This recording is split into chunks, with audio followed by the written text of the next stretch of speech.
उनको ऐसे वहाँ तक पहुँचने की फैसिलिटी, ये सारी चीज़ें we are catering that and we are trying our best जितना मैक्सिमम हो सकता है उनको फैसिलिटेट किया जाए।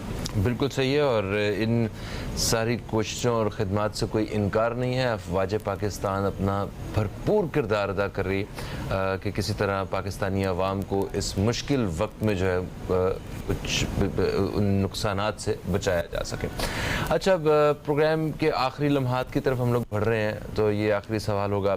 1965 में हम अददी एतबार से जो सूरत हाल थी वो आपने ज़िक्र की, और टेक्नोलॉजी के हिसाब से भी हम लोग कोई अपने दुश्मन से बहुत ज़्यादा बेहतर नहीं थे, उसके मुकाबले के भी नहीं थे हम लोग, बट हमारे जज्बे और हौसले जो हैं वो बहुत बुलंद थे, तो हमने दुश्मन को शिकस्त दी।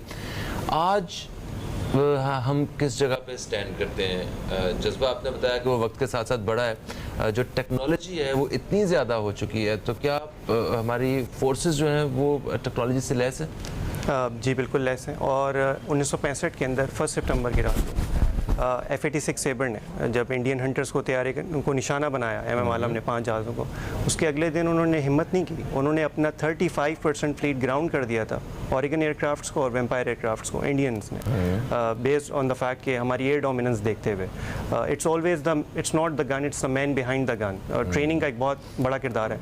Having said that, technology has its own importance, उसकी एक इम्पोर्टेंस है, सिग्निफिकेंस है, और हमारे जो एयर स्टाफ हैं जो हमारे स्ट्रैटेजिक विजन देख रहे होते हैं, उन्होंने बिल्कुल इसकी तैयारी की भी है। रिसेंटली हमने नए जहाज़ भी इंडक्ट किए हैं पाकिस्तान में, ये पाकिस्तान एयरफोर्स में J-10C और इंडियन राफेल के मुकाबले में, टू काउंटर दैट। तो बिल्कुल वी आर इक्वली इक्विप्ड अल्हम्दुलिल्लाह, और any foreign aggression like I said will be dealt severely. हमें फ़ख्र है आप पे और आप जैसे पाकिस्तान के सारे बेटों पे, और आपको और जितने भी नाजरीन, आप सबको यौम दिफा और यौम फ़िज़ाइया बहुत बहुत एक दफ़ा फिर से मुबारक हो। और हम एक वक्फ़े की तरफ बढ़ने वाले हैं। थैंक यू सो मच, आप तशरीफ़ लाए। बहुत शुक्रिया दोस्तों। वक्फ़े के बाद जब प्रोग्राम में हम हाज़िर होंगे तो एक बहुत ही अहम सब्जेक्ट पे हमें बात करनी है। सैलाब की वजह से, जैसा कि आप जानते हैं कि 90% फसलें तबाह हो चुकी हैं, तो इसी से मुतल्लिक हम सब के किरदार से मुतल्लिक, एक रोल से मुतल्लिक बात है। कहीं मत जाइए, अब तक देखते रहिए न्यूज़ कैफ़े, देखते रहिए।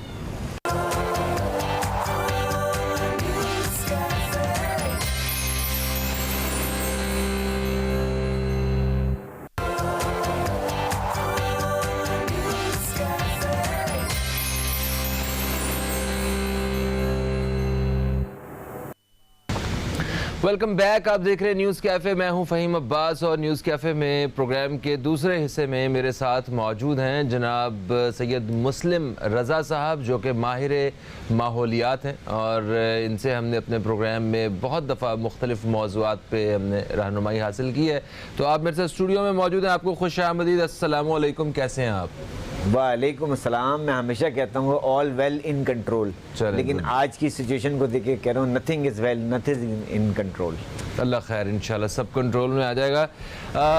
सर, हम वक्फे से पहले ना, मैं नाजरीन से ये जिक्र कर रहा था कि जिस तरह पाकिस्तान में इस सैलाबी सूरत हाल के बाद कोई 90% फसलें हमारी तबाह हो गई हैं, ठीक है, तो जो सब्ज़ियाँ और फल हैं, इसकी वजह से हमें बड़ी थोड़ी परेशानी का सामना करना पड़ेगा पूरी कौम को।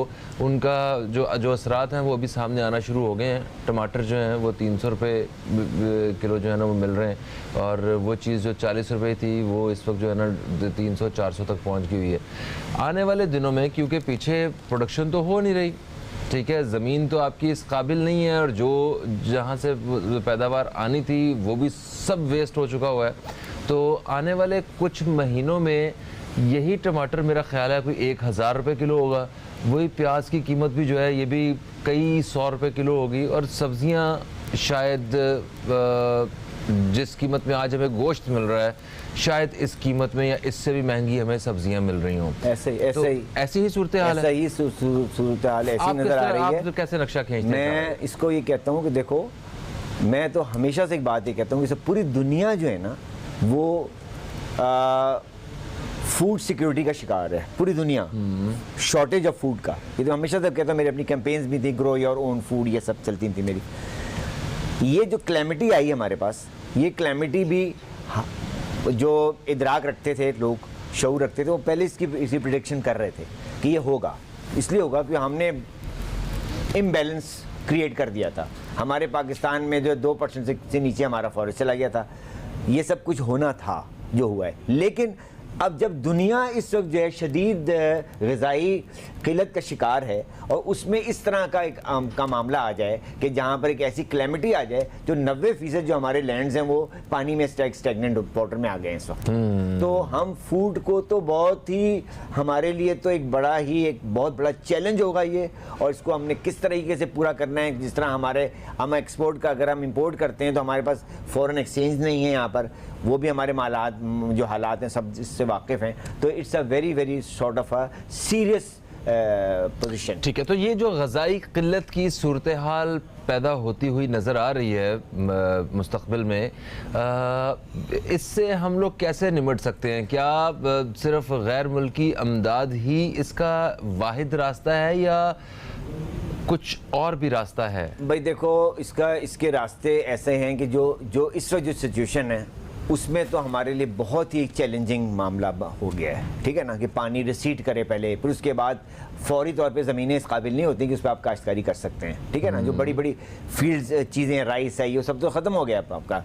वो तो आपको उसको जब पानी जाएगा, फिर पानी अपनी असलियत पे वापस, वो ज़मीन अपनी असलियत पे वापस आएगी, फिर कल्टीवेशन का उसका जो तुम समझ लो कि जो टाइम है वो इतना बड़ा होता है। देखो सब्जियों में तो 90 डेज़ का इसका जो है ना सिलसिला होता है कि आज आपने सब्जियां बोई, 90 दिन के बाद उसको आपने वो कर दी, हार्वेस्ट कर लिया उसको। ठीक है। लेकिन जब बड़ी फसलें जैसे चावल हो गया, गन्ना हो गया, गंदम हो गया, ये तो इनको तो टाइम चाहिए होता है ना। तो 6 महीने में एक फसल आती है ना शायद, ये 6 महीने में एक फसल आती है। बाज़ औक़ात 2 फसलें भी आप कर लेते हैं, लेकिन वो बहुत उसके लिए बड़ी एग्रेसिव फार्मिंग जो होती है उसमें करते हैं आप उसमें। ठीक है, जो अभी पाकिस्तान में कम देखने को मिलता है। तो अगले 6 महीने में आपको लगता है क्रॉप्स जो हैं वो यहाँ पे आएंगी या 1 साल? देखो अभी तो इसकी एक्यूट शॉर्टेज का हम सामना करेंगे हम। ठीक है ना, जिसके अल्टरनेटिव जो गवर्नमेंट्स कर रही है कि इसको उन ममालिक से मंगवाया जाए, जैसे टमाटर हो गया और प्याज हो गई, ये तो बड़ी एसेंशियल कमोडिटीज़ है ना, इनकी तो हमें ज़रूरत है हर हालत में। तो इधर मैं एक सजेशन मेरी ये होती है कि देखो अर्बन एरियाज़ में तो अभी तो देखो जो वो एरिया जहाँ पे जो फ्लड आया हुआ है, जहाँ पर जो एग्रीकल्चर एरियाज वो तबाह हो गए। अब हमें अर्बन एरियाज़ पे वो जगहें जहाँ पे फ्लड नहीं है, वहाँ पर एक लफ्ज़ होता है माइक्रो, हमें माइक्रो एफर्ट्स करनी पड़ेंगी। यानी मतलब जैसे तुमने अपने घर में थोड़ा कुछ उगा लो, टमाटर उगा लो, बंचिंग अनियंस उगा लो, सलाद उगा लो, स्पिनच उगा लो, तो इससे क्या होगा कि ये जो लोड जो पूरी कौम पे एक बहुत बड़ा लोड है, जो कि पूरी कौम जो 22 करोड़ लोगों की ग़िज़ा को आप कैसे प्रोड्यूस करोगे आप, तो कम से कम ये है कि कुछ उसकी जो इंटेंसिटी है उसको आप मेलो डाउन कर। आपके पाकिस्तान एक ज़राई मुल्क है और 90% जो हमारी फसलें हैं वो सैलाब के बायस तबाह हो चुकी हैं, तो आने वाले वक्त में ग़िज़ाई क़िल्लत का हमें सामना करना पड़ सकता है। सब्ज़ियां और फल जो आज कम से कम हमें महंगी कीमतों पर सही मुयसर हैं, आने वाले दिनों में ये शायद हमें मुयसर भी नहीं होंगे, या बहुत हाई रेट्स पे हमें जो है ये चीज़ें अवेलेबल होंगी। तो ऐसी सूरत हाल में आप सर हमें आइडिया दे रहे थे कि अपने माइक्रो एफर्ट्स करनी पड़ेंगी। हमें माइक्रो एफर्ट्स, छोटे पैमाने की कोशिशें, ये क्या हैं, जरा इस पर रोशनी डालिए। देखो होता ये कि अगर हम मैक्रो की बात करें ना, तो फिर पूरी दुनिया की बात आ जाती है, उसी आ जाएगी कि भाई अब इंडस्ट्रियलाइजेशन कहीं पर हो रही है, कहीं पे फॉरेस्ट भी कट रहे हैं, कहीं कुछ हो रहा है, कहीं कुछ, उसको हम कहाँ तक संभालेंगे, नहीं संभाल सकते ना। इस वक्त जो इमरजेंसी से बेल आउट करने का जो तरीका है वो ये है माइक्रो लेवल। यानी मतलब कि आपने अपने हिस्से का काम करना है, मैंने अपने हिस्से का काम करना है। अब जो कौम जो इस वक्त जो सबसे बड़ा चैलेंज को फेस करेगी वो इस वक्त ग़िज़ाई क़िल्लत को।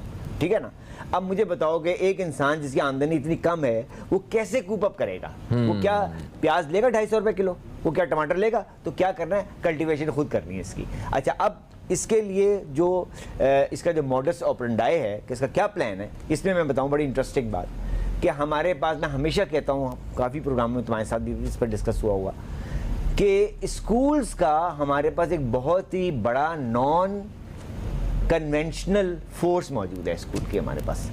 जिसको अगर हम चैनलाइज करें, हम वो मोटिवेशन में क्रिएट करें कि देखो हर चीज़ जो है ना उसकी इन्फॉर्मेशन आपको ग्रास रूट्स लेवल से दी जाती है। हमारे पाकिस्तान का जो सबसे बड़ा अलमिया रहा वो ये रहा कि हमने इन मामलात को बाईपास किया, उन पर कोई तवज्जो नहीं दी। अब जब इतना बड़ा क्राइसिस हो गया तो मैं बताऊं कि इसका एक बहुत, जैसे मैंने कहा कि माइक्रो लेवल पे, ये कोई ज़रूरी नहीं है कि आपका घर छोटा है, कोई मसला नहीं, हैंगिंग पॉट्स आ जाते हैं, उसमें आप कम से कम कुछ नहीं तो 20%, 30%, 40% जिसकी जितनी कैपेसिटी है वो अपना ग्रो करे। भाई बंजिंग अनियन ग्रो कर सकते हैं आप 12 इंच के पॉट पे, आप स्पिनच ग्रो कर सकते हैं, आप कोरिएंडर ग्रो कर सकते हैं, आप पुदीना ग्रो कर सकते हैं, आप जो है टमाटर 12 इंच के पॉट में ग्रो कर सकते हैं। कि आपकी कम से कम वो नहीं है कि आपको सालन में आपको 10 टमाटर डालने की जगह आप 2 टमाटर डालें। आपको सेक्रीफाइस करना है ना हर तरफ से, अकॉर्डिंग टू सिचुएशन। अभी मेरा सब्जी कौन कौन सी हो सकती है भाई? सब्जियां इसमें देखें आप, बंद गोभी उगा सकते हैं आप, फूल गोभी उगा सकते हैं आप, टमाटर उगा सकते हैं आप शलजम उगा सकते हैं आप, मूली उगा सकते हैं आप सब पॉट्स में उगा सकते हैं। और ये तो जो है वो तुमने आके मेरी मैंने खुद देखा हुआ है। और अब लोग बहुत तेजी से कर रहे हैं। और इधर मैंने अब ये प्लान आउट, इसमें वर्क कर रहा हूँ, जो मैं आई मस्ट अप्रिशिएट पीपल जिन्होंने इस पर बहुत बड़ा स्टेप लिया है। देखो स्कूल में जो बच्चे हैं, हमने उनमें एक इन्वायरमेंट क्लब बनाया है स्कूल में, फर्स्ट टाइम पाकिस्तान का फर्स्ट इन्वायरमेंट क्लब है। उसका क्या काम है? उसका काम है कि हमने बच्चों को आज तक बताया ही नहीं कि भाई हमने अपने इन्वायरमेंट को कैसे प्रोटेक्ट करना है। आज जो चैलेंजेस का हमें सामना करना पड़ा, अब उसमें एक HHS का हैप्पी होम ने एक इन्वायरमेंट क्लब बनाया। उसमें I must give credit to Ghazala Nizami जिन्होंने सोचा कि हाँ ये होना चाहिए। और बच्चों को मैंने आज भी एक क्लास में लेकर यहाँ पर आया हूँ, मैंने कहा कि देखो बेटा, आप अपने घर में जो कल्टिवेशंस मैं बता रहा हूँ, वो नेचुरल को सिखा भी रहा हूँ कि वो आप you will grow at your home. और उसके बाद जब आपकी वो ग्रो कर लें तो आप उनको sell that produce to your parents. सही, ठीक है। और उससे जो आपको पैसे मिले वो आप अपने उसको एंजॉय करें उस पैसों को। बिल्कुल सही है। अच्छा, अच्छी मोटिवेशन है। अच्छा, क्योंकि आपने कहा कि माइक्रो एफर्ट्स जो हैं वो बड़ी ज़रूरी हैं और उस पर हर शख्स को अपने तौर पे जो है वो कुछ ना कुछ बागबानी की तरफ करना पड़ेगा अपने घर में जो है वो कुछ ना कुछ उगाने लगाने के लिए काम करना पड़ेगा। मगर सर, क्या रियासती सतह पे इतनी फिक्र की जा रही है, इतनी परेशानी ली जा रही है कि आने वाले वक्त में हमें एक सीज़न फिर जो है ना फसलें नहीं लगेंगी, या ये जो लोग काम करते थे जिनका ओढ़ना बिछोना सिर्फ यही था, ठीक है, वो इस कदर मुतासिर हो चुके हैं, उनको वापस बहाल कैसे किया जाएगा उनकी ज़िंदगी को?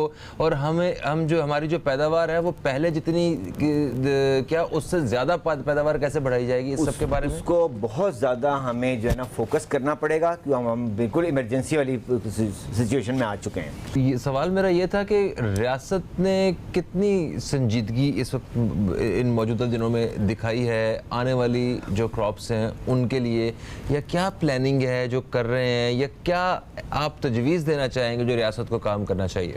देखिए, रियासत को तो सब बहुत ही वॉर फुटिंग्स पे काम करना पड़ेगा। उसकी वजह ये है कि अगर ये नहीं करेंगे ना तो हम बहुत बड़े क्योस का शिकार हो जाएंगे।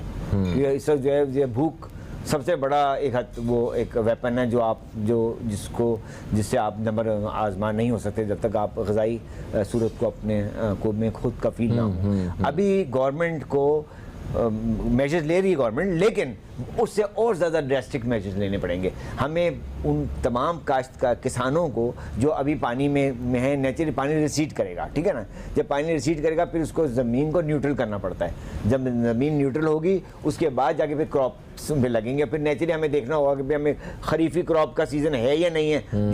जो लाई करेगा सीज़न उसी हिसाब से करेंगे। ये तो नहीं कर सकते ना कि जो फसल जो है आज लगनी हो हम 2 महीने बाद तो नहीं लगाएंगे ना। गर्मियों वाली सर्दियों में ऐसे तो हो नहीं सकता। तो उसके लिए क्या करना क्या है कि आपको एग्रीकल्चर में जो रिसर्च के जितने भी यहाँ पर हमारे यूनिवर्सिटीज़ हैं उनको बहुत ज़्यादा इस वक्त फैसिलिटेट करना है।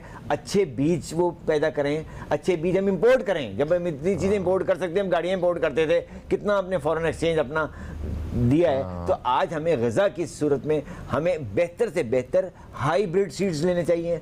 बेहतर से बेहतर हमें खाद का जो है, अगर यहाँ पे DAP अगर यहाँ पे नहीं प्रोड्यूस पूरी हो रही, NPK नहीं प्रोड्यूस ज़्यादा नहीं कर सकते, हम इंपोर्ट करें उसको, क्योंकि इस तरह हम इसको कूप अप कर सकते हैं, वरना ये एक बहुत बड़ा डिज़ास्टर बन जाएगा। और डिज़ास्टर बनने का मतलब फिर ये होगा कि रूरल से फिर अर्बन माइग्रेशन शुरू हो जाएगी और वो फिर एक बहुत ही बड़ा क्योस हो जाएगा। बिल्कुल सही, आपने सही जानिब तवज्जो दिलाई है। थैंक यू सो मच, आप तशरीफ़ लाए और ये बात बिल्कुल सही है। यानी कि बात को आगे बढ़ाते हुए मैं आपसे इजाज़त भी चाहता हूँ कि हुकूमत को इस वक्त हाइब्रिड सीड्स के हवाले से फौरी तौर पे, हंगामी तौर पे काम करने की ज़रूरत है और काश्तकारी से